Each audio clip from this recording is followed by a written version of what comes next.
Jennifer Demitor, welcome to the podcast. Hi. Hi. You are an artist and an architect. Correct. Yes. Right. Okay. Here's the thing. I've never met an architect before. You're the first architect I ever get to speak to. So this is kind of a real joy at my end. First of all, let's start with how long have you been doing architecture, and how long have you been an installation or I guess do you call yourself an installation artist? Yes. Yeah, I think that's probably the best way to describe my work is installation. It's kind of sculptural. It's very architectural. Sometimes people Okay. will happen upon my artist website and think it's my architecture website. Yeah, I never really know what to describe myself, but installation seems the closest. Okay. So how long have you been doing both? It's kind of this weird story where I was into one, then the other, then back. So I got my fine arts degree right out of high school. I went into that. So I did a lot of art, obviously, during then, but my intention was always to be an architect. So I don't think I ever really thought of myself as an artist. And then, yeah, then I moved across country to Halifax, did my master's in architecture, and practiced as an architect. And the art just kind of kept creeping back. Actually, even during my architecture master's, I did a class in installation art. So it just kept creeping back and creeping back and creeping back. I did this project with my ex-husband where we created this very biomimetic pavilion. I listened to your episode on biometric design, Yes. so which I find super fascinating. So, the shapes and stuff were reminiscent of the wheat fields that it was in, and it definitely had a very artistic nature to it. And that project led the curator of the Confederation Center of the Arts to contact us to talk about doing a collaboration with another artist, a maritime artist. So it just kind of kept creeping back in, and I finally was just accepted that I also was an artist as well as an architect, and yeah, started to really explore my art, especially in relation to our surroundings and architecture. And then it eventually kind of started informing my architecture as well. So my art's so much about connecting to our surroundings. And I love how people interact with it. Like they're always so excited, especially kids. Like I feel like I should have been born in the 60s and made like crazy playgrounds because kids just love it. They'll run at it. And people really connect with it, which I find fascinating and really interesting. And I think I really realized that I think people want more interesting spaces as well. They want to have that connection. They want to have an experience in their spaces and home. So it kind of goes back and forth and back and forth. I'm an architect, I'm an artist. I overlap. It's this weird and confusing world. Do you have like more passion for like one over the other, or is it pretty equal? It is it's weirdly equal. And again, it like spikes between one or the other. I mean, it's hard for me not to get excited about a building project. Like, I mean, I'm just always so excited to build someone's home. Sometimes more than they are. But yeah, I really enjoy the art as well. I think just connecting to people through built structures is really kind of my passion. So they both fulfill that just in kind of different ways. Yeah, because with the art, you're creating whatever you want. You're not Yes. dependent. I mean, unless you're doing a commission, of course, right? We have to leave the commission out of this. But let's say, do you sometimes decide as an artist, I'm inspired by this idea, I want to create this, and you build it? Do you sometimes do that? Absolutely. I see my art often as an exploration. So I start with an idea or a material and I just play with it and see what I come up with. I think that, yeah, that's the most interesting part is just taking like I had a concrete series. So I started making these concrete blocks. And yeah, I just was thinking, what can we do with this? This is a material that's around us all the time.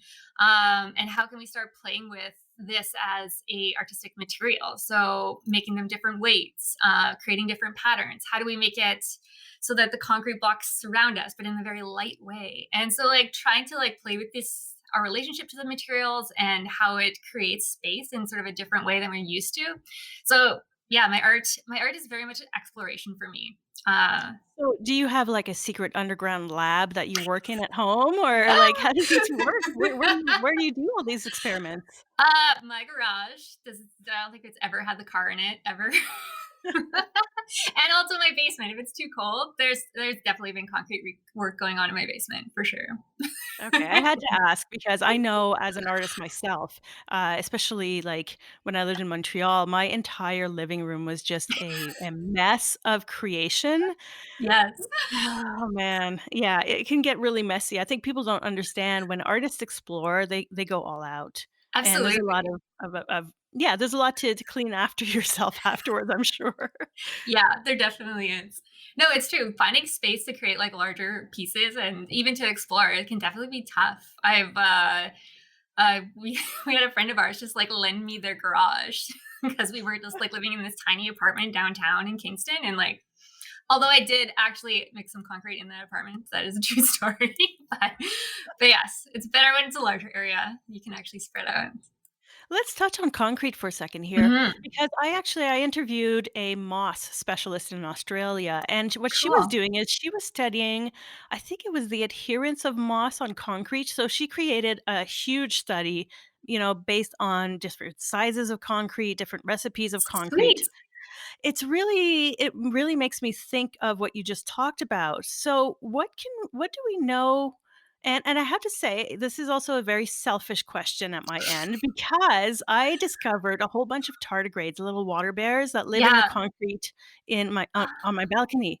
So when I move to the East Coast sometime, I don't know when this year, I want to take them with me. So I'm like, I need to construct them a concrete home. So my question to you is, Ah, what have you learned about let's start with the weight of concrete. Uh, tell me yes, definitely. just Okay. let's start with that. Well, you can definitely adjust the weight of concrete. Concrete is a super interesting material. It can be really fluid. You can actually like build with it almost like clay. It's There's so many different additives that you can add to concrete that adjust its properties.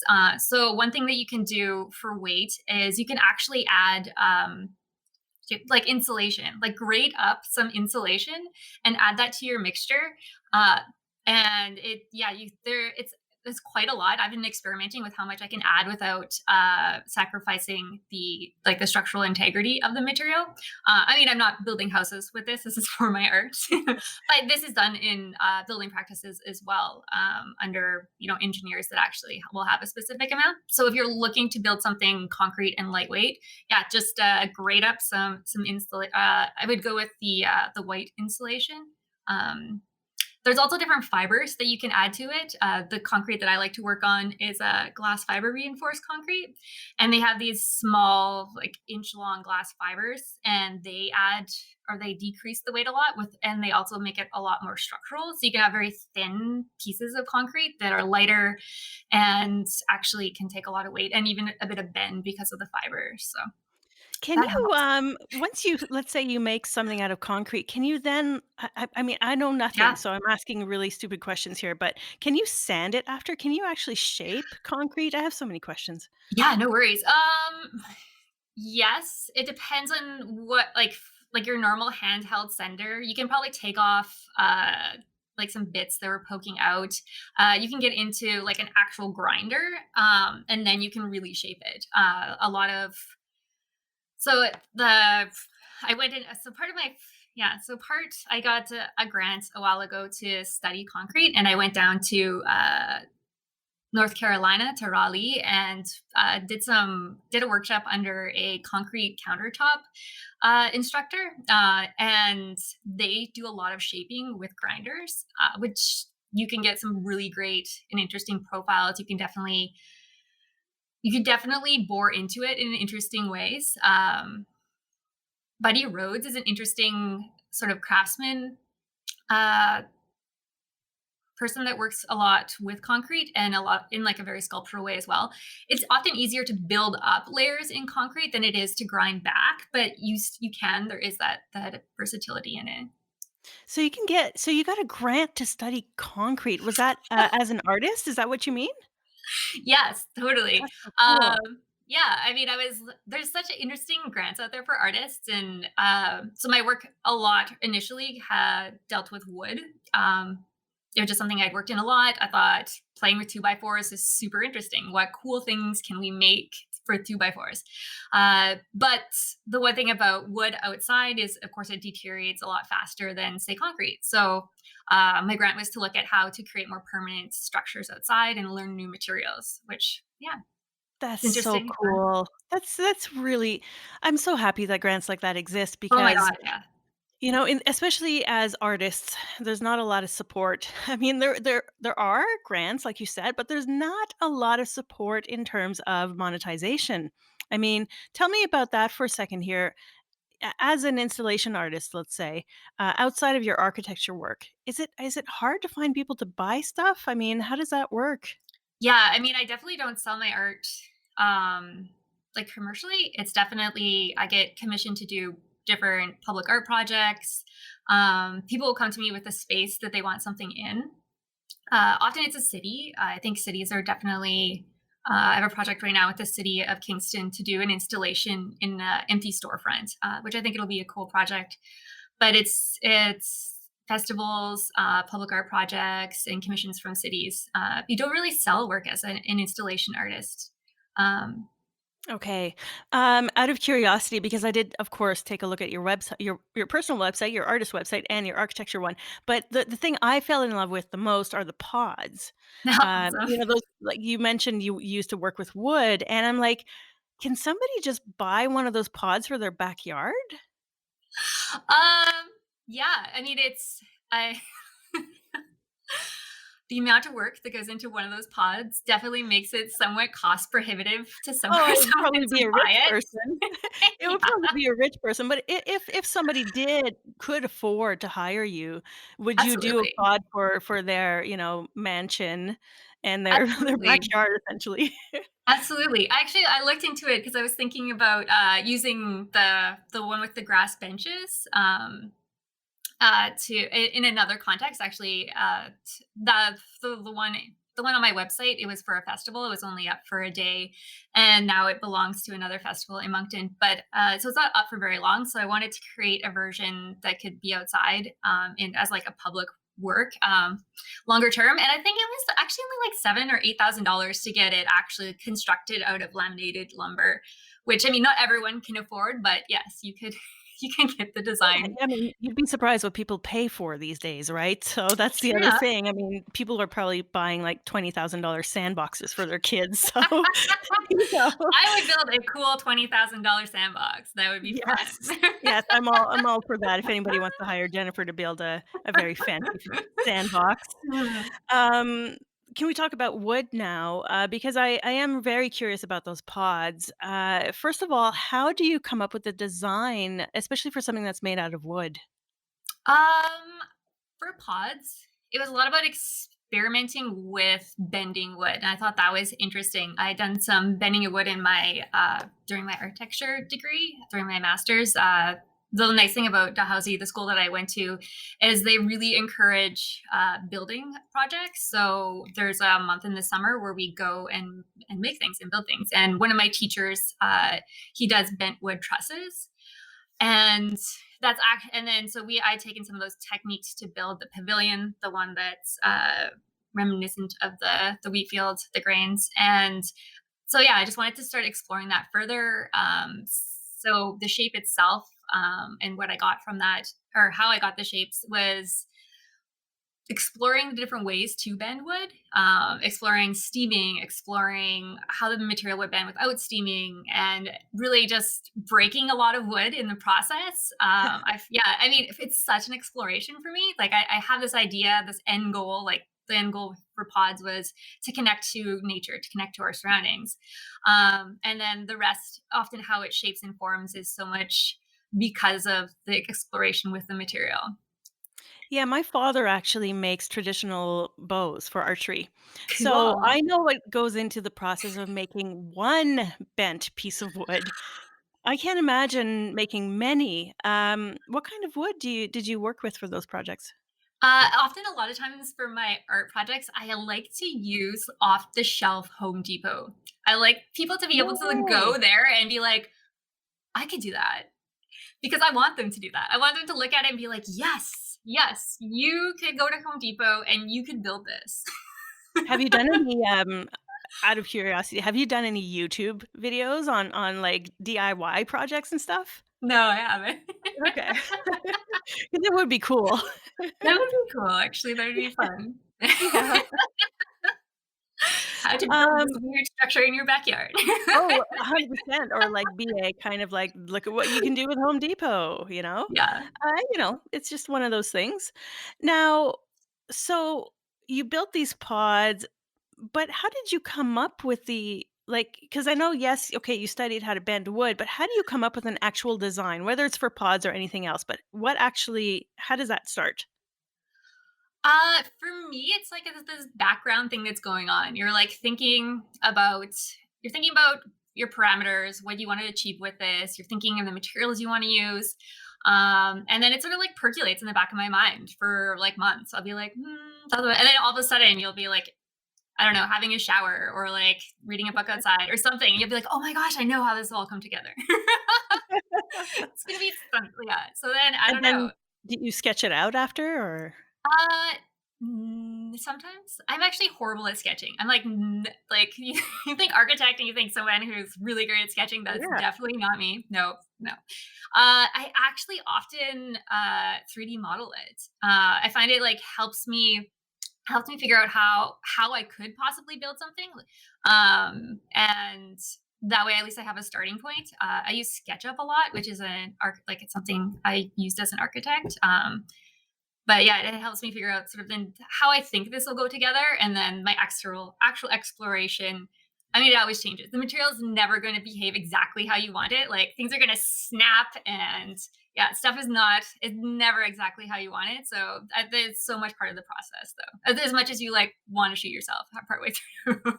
I can see now why you say that the 2, being an artist and being an architect, for you at least, are very intertwined because this is exactly the same process as any artist, whether you're a composer or a sculptor or Yeah, whatever. This sounds very, very similar. no, absolutely. I think so. Yeah, yeah, I think that's definitely a huge overlap is how my ideas come. Definitely it's about yeah, having the goals, having the parameters and then having it all percolate. I definitely don't like to let for my architecture, I don't like to rush client processes. I'd rather take it as slow as possible so that I can have these like great moments of inspiration where I'm like I know exactly what you would like in your kitchen. It's going to sound weird, but you will love this. What Yes. about Jennifer, what about working with steel? Have you worked with steel?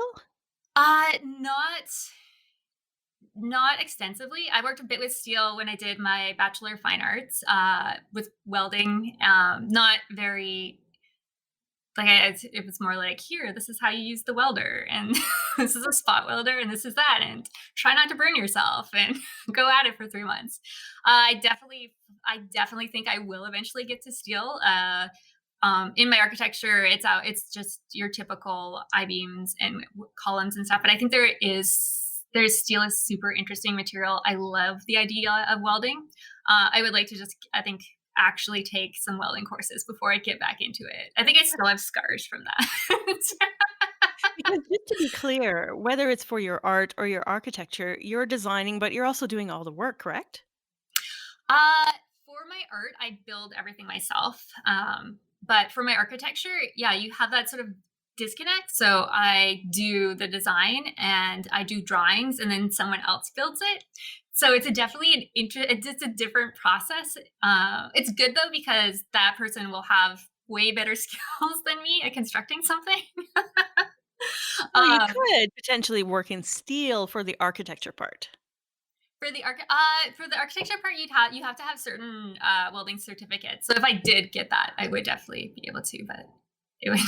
I was just thinking because somebody else is doing the work, so you could hire a welder. Oh yeah, absolutely. I could hire a welder to definitely for sure. Okay, Yeah, and I'm okay. definitely interested in collaborations like that with different tradespeople and stuff. That's why I think it finds that architecture is is super interesting and fulfilling because there is that collaboration. Like you will get to work with the tiler, you'll get to work with all these different tradespeople that have their own skills and knowledge, and you have this idea of how you want it to be. But then as you get that feedback and back and forth, you have this collaboration that goes on, and then it gets elevated to different levels. So I definitely I think that would be super fascinating to do a project with the welder. There's actually a bricklayer nearby that approached me about doing a project that I have in the back of my mind. I would be amazing to do some sort of crazy brick structure. So, um, Ooh.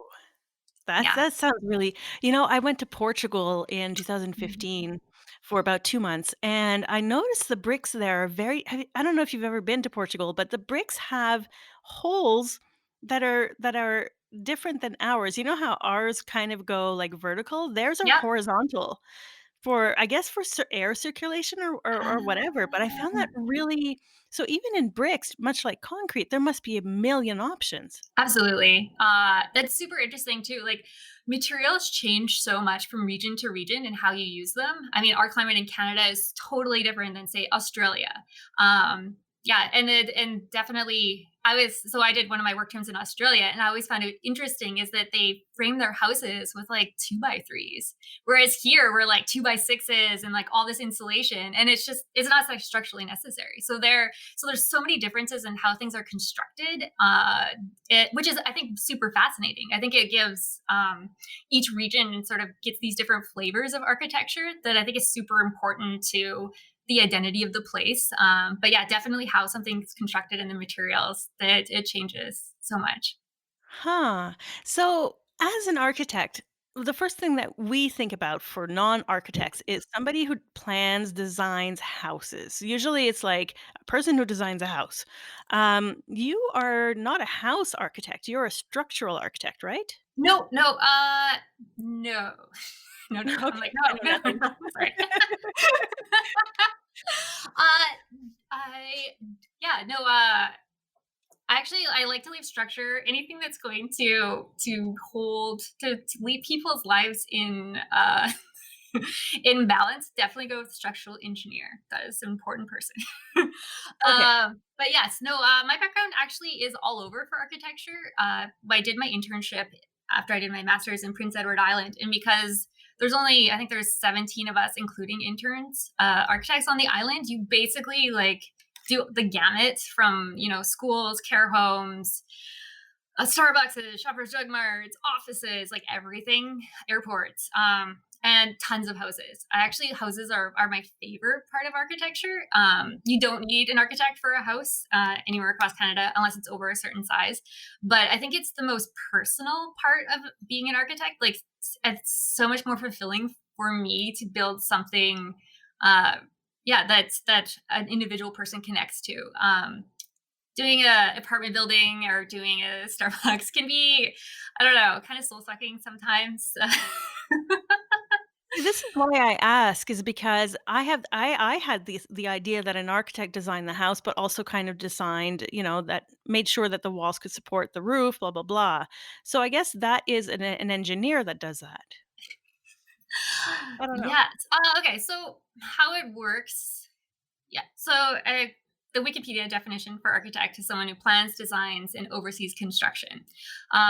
So our our role is definitely more in the planning and designing portions of it. Um, and we also act as the prime consultant, and that means that we basically function as the like GP, the general practitioner of a project, and we know a little about a lot of things, and that's so that we can coordinate with the electrical engineer, the structural engineer, the mechanical engineer, the acoustical engineer, the traffic engineer, the planner. So they're the experts, and I know enough about their different professions to make sure that everyone's work can overlap and function together in the most efficient way possible. So there's definitely a lot of logistics. In terms of like your house and like how it stands up, that's actually probably the building code that's going to regulate that. There's a national building code across Canada, and then there's local ones. So Ontario has its own building code, and that will specifically tell you like how big the 2x4s in your wall need to be, what's the spacing of them, what the sheathing is going to be on the outside. So it's this very dense manual slash full of legal jargon, and it makes you want to like bang your head against the wall. But Right, so that's the least artistic part of the business, I oh would yes, assume. yes, it's Okay. definitely the least artistic part. So then a client could potentially come to you and say, "Listen, I want the most eccentric house on the block." Okay? I want, like, I don't know, I want it in the shape of the Batmobile. I want a house in the shape of the Batmobile, okay? Let's say a client comes to you and says, "I have a ton of money, unlimited budget. I wanna do this." Could you so y would you be the one who would design it and then go to all the regulators and all that jazz? Yes, that would definitely be. So I would try to figure out who we would talk to about being allowed to build something like that. I don't know. I'm not sure what sort of zoning regulations uh, that would nullify, but yeah. And then I would start looking at okay, so how are we going to get cladding that looks like the Batmobile? Let's reach out to different suppliers.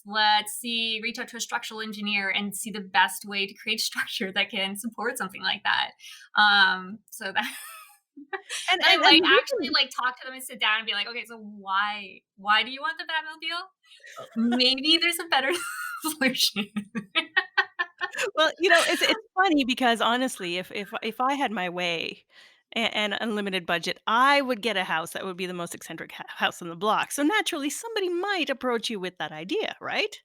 Yeah, I mean,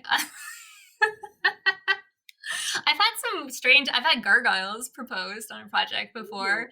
That's probably the most eccentric exterior. I don't know though. At the same time, I mean, Batmobile is pretty out there, but in terms of what's considered eccentric, I don't know. I think my tolerance is fairly fairly high.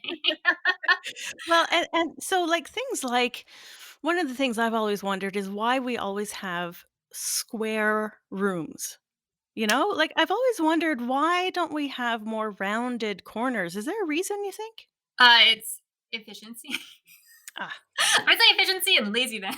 okay. Because I agree. I don't know. I mean, I do know. I know it's yeah, it's more efficient to lay your house that way. I mean, everything's more efficient in a square. You're limiting the amount of exterior space or exterior walls, so you have less heat loss. But it's boring. It's soul sucking. Yes, it's the most efficient way to build your home, but what you really need to look at is creating good spaces. So yeah, I mean, yes, we respond well to atypical or irregular shaped spaces. One thing I think is crazy nowadays is the different ceiling heights. We So often houses have the same ceiling height throughout the whole building, and that's yeah, there's a lot of studies that look at how that affects you mentally. That you're actually more creative in spaces with higher ceilings. Yeah, but basically you can sort of adjust the experience of your house so much just with ceiling height. But I think we just get stuck in this idea of squares, lots of squares. Yeah, lots of squares. Everything seems very beige, gray, kind of. I mean, I don't know. Do you also consider color, or is that something a different designer does? So interior design stuff somewhat falls under what I do. But as an architect, I don't spec a lot of color. Uh, there's like this thing that architects only spec whites, which is there's a lot of whites to spec. I don't know if you've been to the hardware store. There's hundreds of whites, but it's actually because something I find more interesting and that we respond to better is like texture. So adding things like wood, adding things like concrete, adding more natural elements and things that are more tactile, I think, is a better way and a better focus within a room. So often color can sort of overshadow that. So I think that's why architects often don't are known for specking white rooms. Makes sense, of course. You recently wrote a blog article for meaningful design, which I really enjoyed. And I think it's something that we need to talk about a lot more. I am learning to add more meaning to my own space, but as a renter right now, it's hard to add meaning to a rented space. I think, you know, Absolutely. yeah. And so what we've agreed, my partner and I, when we get a house, is that we each get a floor. Nice. Right? So what are some things that people can do to add more meaningful design to their living space? Yeah, definitely. I think that the meeting can happen so many ways in a room. One thing I like to think about is actually the activities that you want to do. I think that having different experiences in a room actually adds a lot of meaning. So whether that's family gatherings, whether that's games night, it's really thinking about what activities you want a room to facilitate, and making sure that happens easily. You don't want to bury all your games on the other side of the house. You don't want it to be awkward to have a family gathering. So I definitely think looking at the function of a room in terms of the activities that you want to have there, as well as the experiences that you want to have. So yeah, so we did our bathroom recently, and we based it in our honeymoon. We thought it would be an interesting way to sort of bring back togetherness, and we wanted to sort of experience very subtly sort of the different things from Spain and from France that defined that trip for us. So uh, the experience we wanted to have was one of togetherness. We really wanted to look at materials that reminded us of those spaces. So it ended up being just layering these different. I mean, meaning is so personal, but I think it's really just thinking about things that are meaningful to you, activities that are meaningful to you, and experiences that are meaningful to you, and then and using that as a basis for your design. I think we just think of I need a dining room and it'd be cool if I had this cool light. But I think it can be so much more. You can have a dining room table that has secret compartments that unfold, and there's a puzzle table as well, or a games table. I think it's just taking that extra second to program your space for more. And I think it's also just expecting more from our spaces as well. I think we just I don't know. We don't. I think that we don't deliberately and thoughtfully demand better spaces, It's which I think we true. should. I recently had some clients that are from South Africa, and they came here and they were horrified at our houses. And They by were like, here, you mean in Kingston? no, they actually landed in Saskatchewan, but Ah, yeah, there's yeah, I mean, they were horrified by the like 60s suburb and how we live in these cookie cutter houses with no personality that don't reflect the people that live there, that don't connect to outside. So yeah, to add meaning to your space, I wish I'd read my blog over. it's okay.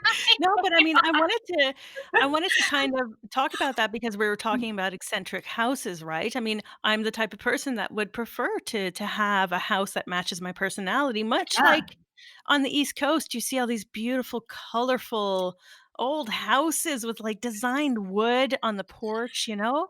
There's not a lot of that in outside of that region, let's say. Yeah, definitely. I love the East Coast. There's the I don't actually know how true this is, but the rumor for like the colors on the buildings is that that was whatever paint was cheapest at the like Ah, for throwbacks. They were like, "All right, it's wow. this crazy purple. We're gonna go crazy purple this time." Oh boy. Yeah, that would not be meaningful at all. But I think there was traditionally a lot more thought often put into our homes, for sure. Yeah, the amount of workmanship and stuff. I'm recently done a heritage home and on the Heritage Kingston committee here, and it's super interesting to the amount of craftsmanship and the amount of thought that goes into all these intricate details, and they help create this experience, which I don't think we often do. And even with the heritage, like I find people are kind of reluctant. They're like, "Oh, I have to rebuild this this porch." And I'm like, "Yeah, it's an amazing porch. You're gonna want to sit on there in your rocker, show things at the neighbor kids." Like, Exactly. It was funny because I recently I come up with stupid questions at 2 AM and like my partner goes, "What are you thinking about?" But one I remember a few weeks ago thinking, "Why don't we live in castles anymore?" You know? And then finding out that actually that kind of structure is not good for living in, right? yeah, I I mean, mean, castles are really dark well, really dark and and cold, cold. right? Yeah, absolutely. Yeah, definitely. I mean, building materials have changed so much for sure over the years. Also, the amount of time to build a castle. Like, if Right. you, yeah, I mean, right now I'm thinking the Sagrada Familia you're familiar with, the in Spain when you were in did you go to Spain at all? Not really, No, no. it's a church and it's been being built for, I think it's almost 100 years now. So it took a long time to build to build the castles for sure.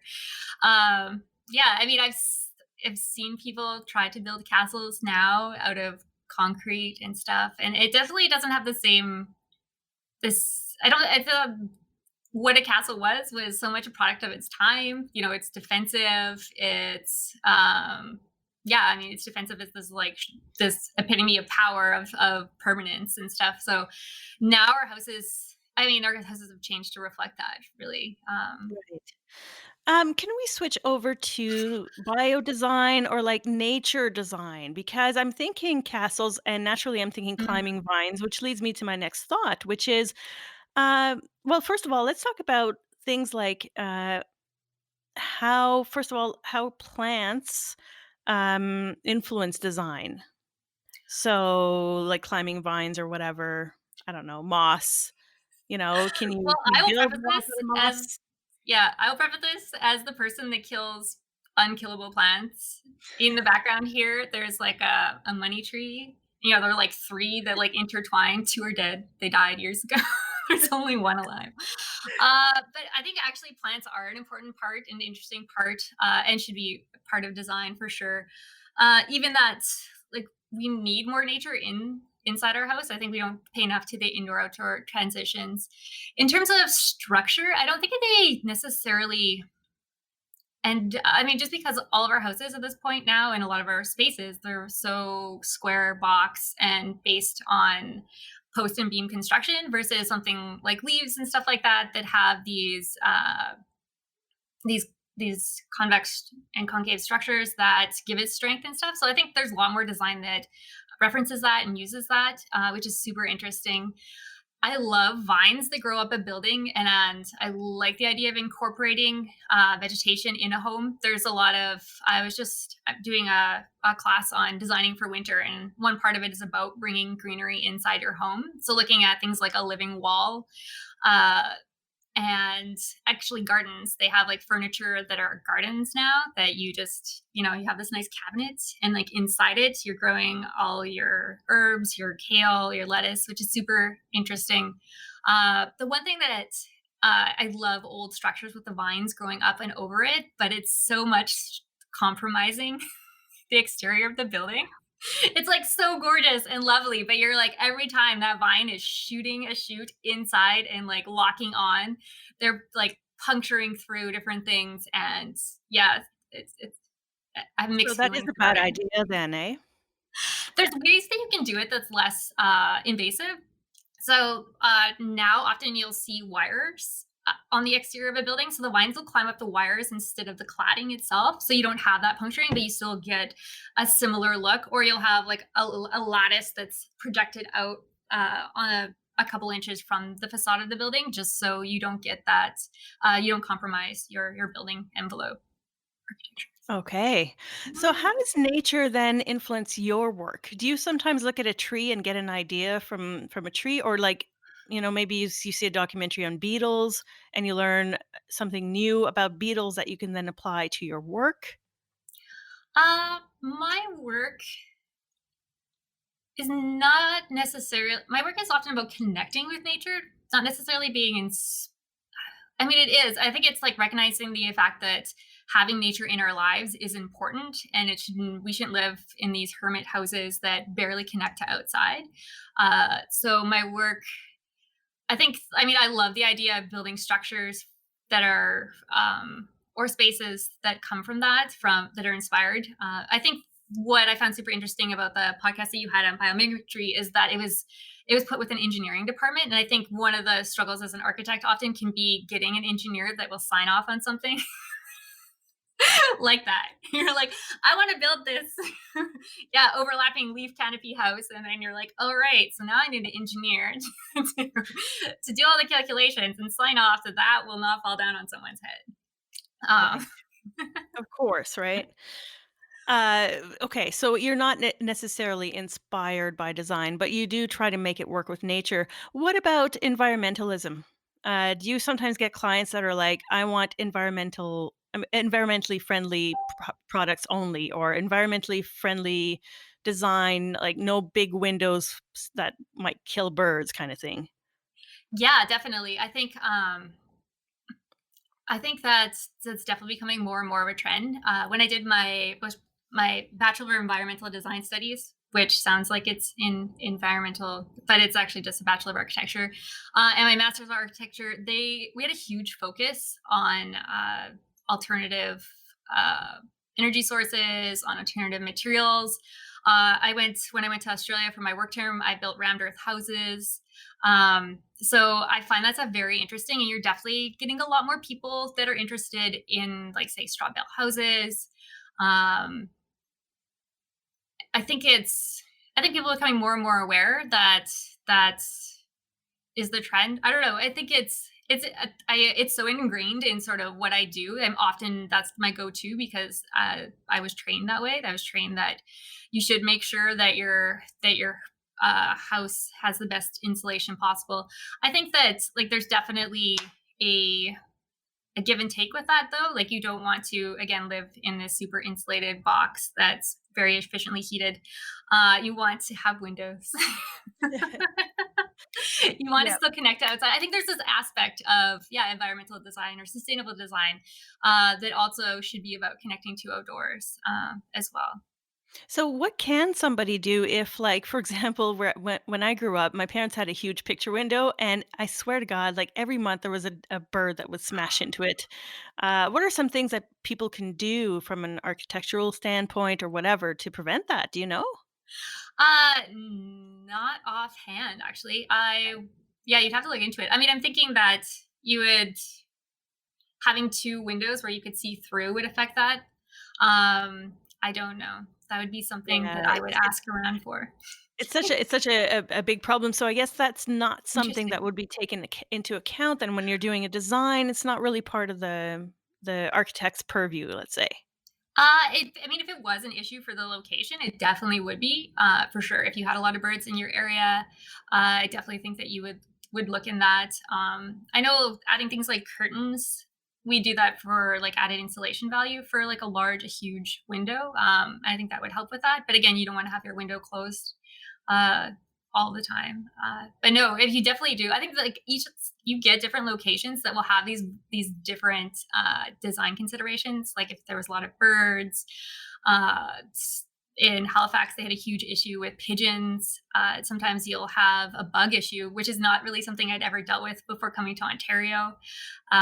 So yeah, I think each climates have these issues that you need to deal with. That it's, I think, really important as an architect to understand the location that you're at and definitely talk to the people that are living at there. So I guess it's often good for someone to live in a house before I renovate it, so I know what sort of issues are there. Often you can't guess. You're just like, all right, well, ask the building department around there if there's anything. But I know I haven't dealt with someone who had a big issue with birds before. Okay. You mentioned playgrounds earlier. What are Mm. some kind of dream playgrounds that you'd love to build? Ooh. Or if that question is too complex, then what would you change about our current playgrounds? Yeah, I mean, I think I was actually just listening to this article on this idea of an adventure playground, how our playgrounds now are like an administrator's dream. They're, like, so safe, but they're a child's nightmare because they're so safe.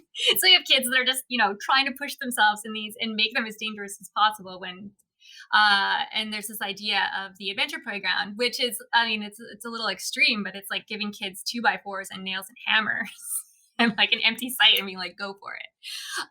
Which I think is interesting as well. So I do think that yeah, I mean, I think playgrounds are a bit boring now. Often, I miss the merry-go-round. I don't know about you. I don't miss getting all dizzy, but yes. But yeah, I think I have this great book on playgrounds through the 50s, 60s, 70s of different architects and different landscape architects designed, and they're so interesting. And the materials, deal with local materials. There's all these different environments that kids can play in like they're so different from place to place, which I think is important. I think it's a variety of experiences is good for us.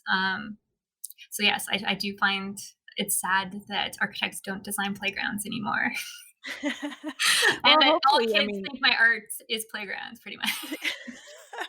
that's where the advantage comes in, right? I mean, there's a program in the UK called the Architects of Air, and what Mm, they do is they brought this to Ottawa, but essentially it's an artist who designed a gigantic inflatable building that has these kinds of windows that let light in, and they set it up for festivals and things like it's gigantic.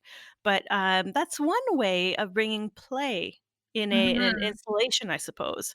So do you enjoy, designing kind of playful installations? Is that something that you really enjoy doing? Yeah, I think that absolutely. I see my work is not complete until someone's in it, experiencing it, and playing with it. I want to know what they're going to do. I've built this structure for them to connect with, their surroundings, their building materials, usually some sort of natural environment. But I really want to watch. I I want don't to see blame you. how yeah, so it's always super fascinating. Definitely. I had a project. So when I did the Confederation Center in PEI, I was taking it down, and the mom was had come happened upon us taking it down, and she's like, "Oh no, like my kid plays here every day." I was like, "Oh my god, that's so flattering and amazing," but I'm really sad that we're taking this down. Yeah, I can only imagine because those, you're probably are you talking about the pods? Is that what you're No, it was the word Oh, of mouth. When they had the twisting, yes, yes. yes. Yeah. Yes. It Yeah. I mean, but again, like, I really like creating structures for people to play inside. Absolutely. I think that, yeah, I guess you're right. There's definitely an element of play within my work. And I think it's important, even in our architecture, is to have that joy, that playfulness for sure. And since you have your own company and you are an artist, I'm just curious, like, what is your style? If you were to differentiate yourself or say how different you are from, another architect, what's different about you? Well, in terms of like style, design style, I don't like to work in my own design style, except for, of course, my own house. I don't think you should impose. I don't want to impose my design style on you. I think each individual is so vastly different, and what they find interesting is so vastly different. So people's design style is sort of like the paint that I'm using to create the experience of their home. So I definitely don't work in a specific style. I've done heritage to modern to English cottage to Cape Cod. It's whatever is interesting to you. My work is much more about the experience and about creating connection in your home, and that's what I find fulfilling. I definitely do want to make it aesthetically pleasing, but I think going back to sort of the basics of that, when you're looking at proportion, when you're looking at texture, and things like that, to create something aesthetically pleasing, I think is definitely my style. I guess I would break it down to stylistic elements, and definitely not like Ah, a so you're not like a what's his name, Frank Gehry or what I don't know how to pronounce his name, but you know how oh my god. every building is, like, the same almost? Yeah, no, I don't. I mean, there's definitely different type of architects that work in different styles for sure, and some of them have their signature style. Um, when I did one of my work terms in Denmark, and I came across Arne Jacobsen, and he's known for a lot of furniture design. He's an architect, and he does a lot of a modern architecture as well. And he definitely wasn't an architect that I had really, beside his furniture. He does like the ant chair and the egg chair and stuff has become sort of very much emblematic of modern furniture. But what I noticed going into all of his buildings was that they were in different styles. So he has, an English cottage. He has this very futuristic gas station. He he works in all these different styles, and you instead of seeing, you look at something and you see it's Frank Gehry because of the sculptural nature of it. You look at an Arnie Jacobson work and you say, okay, wow, that's all about connection to nature. That's about materiality. It's about proportion. So you can see the architect within those styles, which I found super fascinating, and it really just completely changed how I thought what an architect should be. So anyway, that's my Yeah, that's actually really interesting. Really interesting. We have about 10 minutes left. I'm really curious about the personal side of this work because we've talked a lot about the career, about materials and nature and all that. But I'm really curious because when I interview scientists, we do the same thing. We talk about their science, their research, but who are they as a person? So, first of all this work, is this like ever consuming? Is this like an 80-hour work week or what's your work-life balance like? well, it is no longer an 80-hour work week because we had our first child.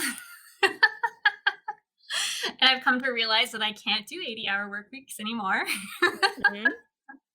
But yeah, I mean, I definitely at one point it was me working my architecture job, me doing houses on the side, me doing public art projects, planning a wedding, anyway, doing all the other stuff, and yeah, working to 10 o'clock every night.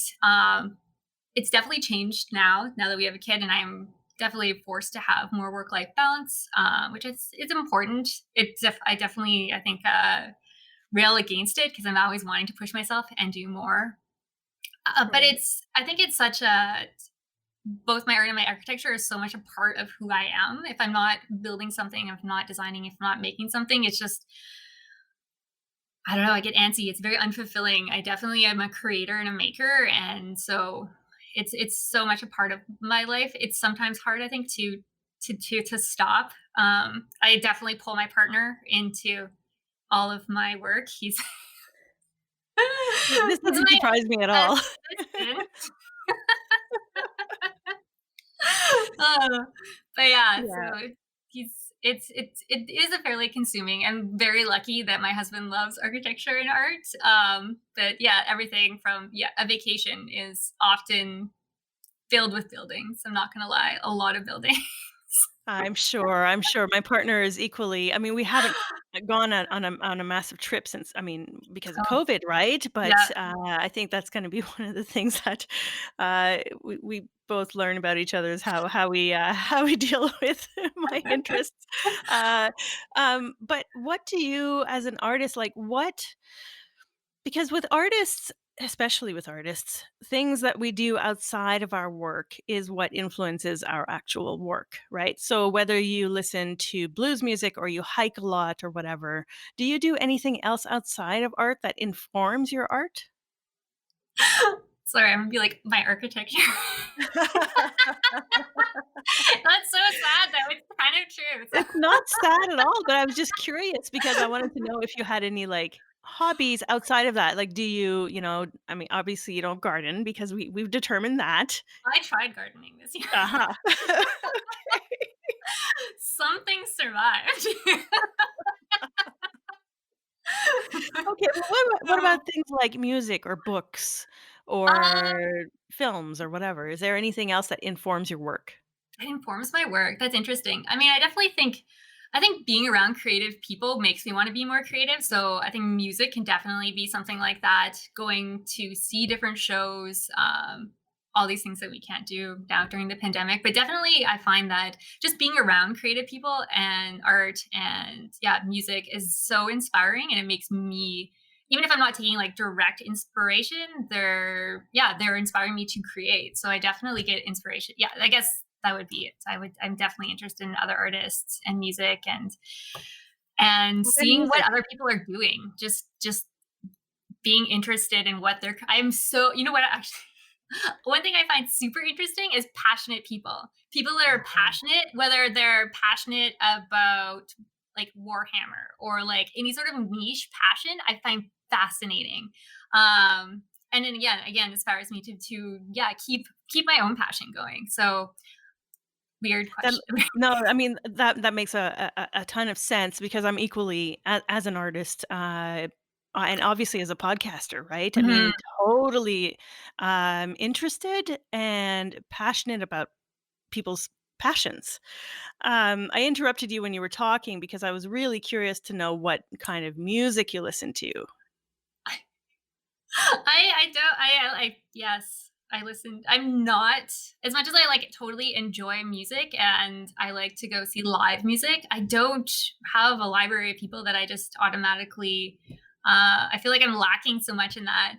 When I was in my architecture degree, we were surrounded by so much music in Halifax. Like I didn't, it was like so effortless. So I don't have like I don't know, what do I listen to? Like weird random bands like Stereophonics or like Okay. random weird eclectic stuff. Do you listen to music when you work? I actually listen to podcasts when I work. That's when I Interesting. like binge podcasts. I'm out in the garage. I have, yeah, random Okay. podcasts. I get a lot into the like criminal stuff. Chris is my partner is a forensic psychologist, so I'm always I was reading about weird murder or not listening to weird murders and stuff on which I never talked to him about. So I don't Oh, I was gonna say, I really wanna, like, be a fly on the wall during your dinner conversations, that's all I'm gonna say. no, he can't talk about work. So I just like I know. you're just like, oh, I wonder what happened. And uh, Very cool. Listen, Jennifer, we're pretty much out of time, so I just wanted to say a huge thank you for sharing your passion with me and with our listeners. It's been a real joy getting to know you. yeah, it's been really nice actually. I feel like I've been an introvert and not talked to people for 10 months, so it's really nice to talk to someone. Yes, absolutely. Oh, And, we're gonna put a link to, your website and your firm's website and all that information. So, again, thanks for coming on the show. yeah, no worries. It was such a pleasure. And if you need help designing the concrete structure to carry your tardigrades, just hit me Yes, up. absolutely. Thank you, Jennifer. All right. Thanks, Julie.